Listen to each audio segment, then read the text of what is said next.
For In Motion, I'm Kurt Parker. Over 1 century ago here at the Pennsylvania State College, a graduation ceremony was held. On the surface, it probably resembled other ceremonies that occurred years before. All but in one instance. There was one graduate, an African-American male, then referred to properly as Negro, named Calvin Hoffman Waller. He was to graduate with a degree in agriculture. Cal Waller was born in Macon, Georgia, in 1880, I believe. Before coming to Penn State, he had done some agricultural training work. He'd been to Tuskegee Institute, Booker T. Washington's school in Alabama. He'd been to an agricultural institute in South Carolina, but neither one of these institutes would yield a college degree.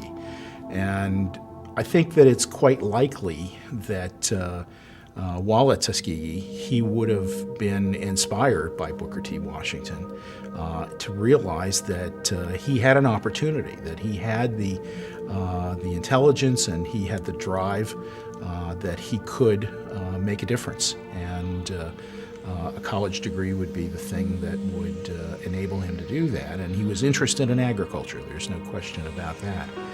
The year was 1905. In 9 years, the trench warfare of the First World War would begin. The country was just 40 years removed from the Civil War.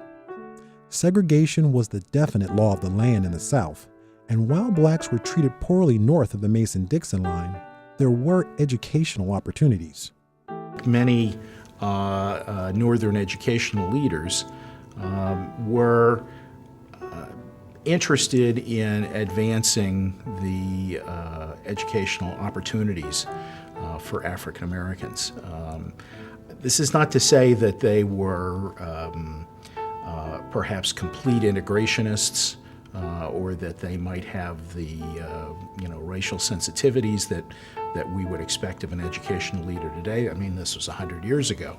But nevertheless, they wanted to see these young men and women have an opportunity for a college education, and they supported the historically black schools in the South. Life at Penn State was not without its trials. Waller started school here in 1899, matriculating through a 4-year program in 6 years. Most surmise his lengthy undergrad career was due to the inferior education afforded blacks in this time period. More concrete evidence is found in a correspondence between Booker T. Washington, principal of Tuskegee Institute, and then Penn State President George W. Atherton. Washington was looking for prospective black instructors for his agricultural program.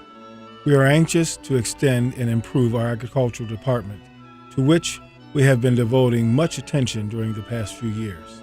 For this reason, I write to inquire if you have in your agricultural department any young colored men taking work in the various courses to whom I could make an offer and whom you will recommend. The courtesy of an early reply will be greatly appreciated. With expressions of cordiality, I am, yours truly, Booker T. Washington, Principal, Tuskegee Normal and Industrial Institute. My dear sir, I have your letter of the 28th and regret to say we are not able at present to be of service to you in the matter about which you inquire. We have one young colored man here who is doing fair work and is of such ability as leads me to have no doubt that he will be prepared for a successful career after he has completed our course. He shows a serious lack of elementary foundation training from causes which, of course, we all perfectly understand, but we are treating him with every possible consideration and helpfulness at the same time that we are trying to cultivate a sense of personal responsibility and self-dependence. He will require at least 2 or 3 years more to complete his course, if his courage holds out so long. If it does, he should be only too glad that he would have the opportunity of working with you. Upon graduation, Waller headed south. His journey took him to the great state of Texas, where in 1907 he took the position of assistant professor of vegetable gardening at what would become Prairie View A&M. He was a popular teacher by all accounts, but it was with the black farmers where he had the greatest impact by getting them to rely on science rather than superstition to improve production techniques. In 1919, he was named head of Negro Extension Work and remained in that position for more than 20 years. In his time there, he worked continuously to convince the white establishment to accept the black ag and home economic agents. Under his keen management, his office grew from 19 men and women to 85. Through perseverance and the ability to see past his immediate situation, Waller had the ability to rise to the top. It is in that spirit that Penn State honors Cal Waller and Mildred Button, the university's first African-American female graduate, by establishing the Button-Waller Fellowships and Scholarships. The Button-Waller Fellowship is named after two of our first African-American graduates, Calvin Waller and Mildred Button. It is a scholarship program that provides financial assistance to academically talented students from a range of different ethnic backgrounds and socioeconomic abilities. Over the 10 or 11 years of the program, we have about a 95% graduation rate for students involved in those programs. It's not just a scholarship program, it also involves some academic enhancement programs that we have that are part of the presentation here on campus that we think allows these students to be successful.